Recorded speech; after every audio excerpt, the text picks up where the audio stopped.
अजनबी रिश्ते। दिल्ली शहर की तेज तरार जिंदगी में दो अलग अलग दुनिया के लोग रहते थे। एक तरफ थी काव्या, जो एक छोटे से गांव से दिल्ली आई थी। उसका सपना था कि वह एक बड़ी कंपनी में काम करके अपने परिवार का नाम रोशन करेगी। उसकी जिंदगी एक नियमित दिनचर्या में बसी हुई थी। काव्या की दुनिया सिर्फ उसकी नौकरी, दोस्तों और परिवार तक सीमित थी। वह दूसरों से बहुत अधिक जुड़ना नहीं चाहती थी, क्योंकि उसे हमेशा लगता था कि वह अपनी जिंदगी में बहुत व्यस्त है और किसी अजनबी के साथ समय बिताने का वक्त नहीं है। दूसरी तरफ समीर, जो एक अच्छा लड़का था, लेकिन जीवन की कठिनाइयों ने उसे कड़ा और चुप बना दिया था। वह दिल्ली में एक छोटे से अपार्टमेंट में रहता था और ज्यादातर समय अपने काम में व्यस्त रहता था। समीर के पास दोस्त कम थे और जिनके साथ उनका संबंध था वे भी सिर्फ काम के संबंधों तक सीमित थे। समीर को कभी ऐसा नहीं लगा था कि उसे किसी की जरूरत है, क्योंकि उसे लगता था कि अगर उसने किसी से जुड़ने की कोशिश की तो वह अपनी आत्मनिर्भरता खो देगा। इन दोनों की जिंदगी के रास्ते एक दिन ऐसे मिलते हैं जब काव्या को एक नई कंपनी में काम करने के लिए एक नए शहर में जाना पड़ता है। काव्या का दिल भर आया था, क्योंकि वह पहली बार अपने घर से दूर जा रही थी, लेकिन उसे यह भी पता था कि यह एक बड़ा अवसर है जो उसे खुद को साबित करने का मौका देगा। काव्या की नई जिंदगी की शुरुआत मुश्किलों से भरी हुई थी। एक दिन काम पर जाते हुए काव्या की मुलाकात समीर से, जो उसी कंपनी में एक और टीम में काम कर रहा था। काव्या और समीर की पहली मुलाकात थोड़ी अजीब थी। काव्या किसी अजनबी से बातचीत में बहुत सहज नहीं थी और समीर भी उतना ही चुप्पा था।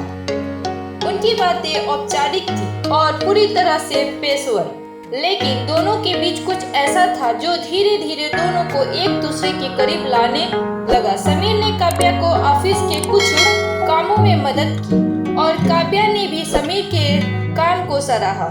एक दूसरे की मदद से उनकी पहचान और दोस्ती की शुरुआत हुई। धीरे धीरे वे दोनों एक दूसरे के साथ काम करने में सहज हो गए, लेकिन किसी को यह एहसास नहीं हुआ कि यह अजनबी रिश्ता अब धीरे धीरे एक गहरे संबंध में बदलने लगा था। समीर और काव्या की मुलाकातें अब सिर्फ ऑफिस तक सीमित नहीं रही थी। दोनों के बीच छोटी छोटी बातें होती थी। समीर कभी काव्या को अपनी चाय के लिए बुलाता तो कभी काव्या समीर को लंच पर साथ ले जाती। दोनों एक दूसरे को समझने लगे थे, लेकिन काव्या को हमेशा लगता था कि समीर उसकी जिंदगी का हिस्सा नहीं बन सकता, क्योंकि वह बहुत अलग था।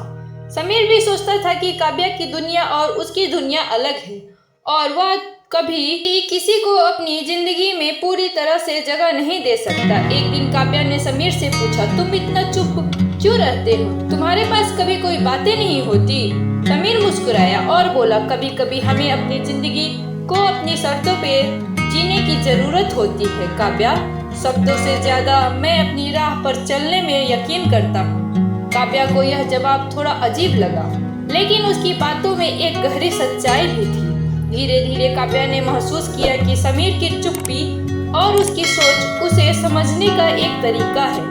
काव्या को लगा जैसे वह समीर के करीब आ रही थी और वह समीर को अपनी जिंदगी का एक अहम हिस्सा मानने लगी। समीर और काव्या के बीच का रिश्ता अब और भी गहरा हो गया था, लेकिन एक दिन काव्या को पता चला कि समीर किसी कारणवश कंपनी छोड़ने जा रहा है।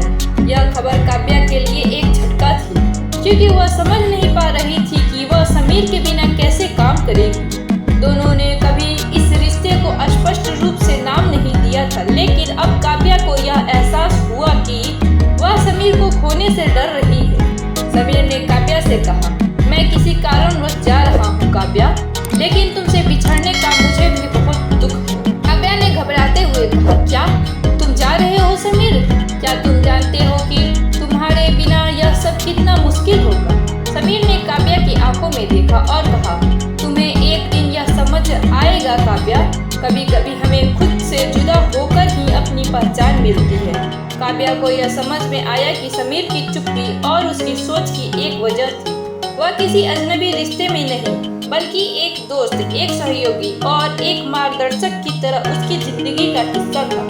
दोनों के बीच था जो बिना शब्दों के भी समझा जा सकता था। समीर के जाने के बाद काव्या को एहसास हुआ कि वह जो अजनबी रिश्ता था वह अब उसके जीवन का सबसे अहम हिस्सा बन चुका था। उसने अपनी जिंदगी में कुछ नया सीखा था, रिश्तों को समझना, उन्हें स्वीकार करना और उनका सम्मान करना। काव्या ने महसूस किया कभी कभी हमें अपने रिश्ते को अजनबी ही रहने देना चाहिए ताकि वे हमारे दिल के सबसे करीब पहुंच सके। समीर की यादें काव्या के दिल में हमेशा जीवित थी और उसने उसे कभी भूलने की कोशिश नहीं की। वह जानती थी कि समीर की तरह कुछ रिश्ते जिनका कोई नाम नहीं होता वह सबसे सच्चे और सबसे मजबूत होते हैं।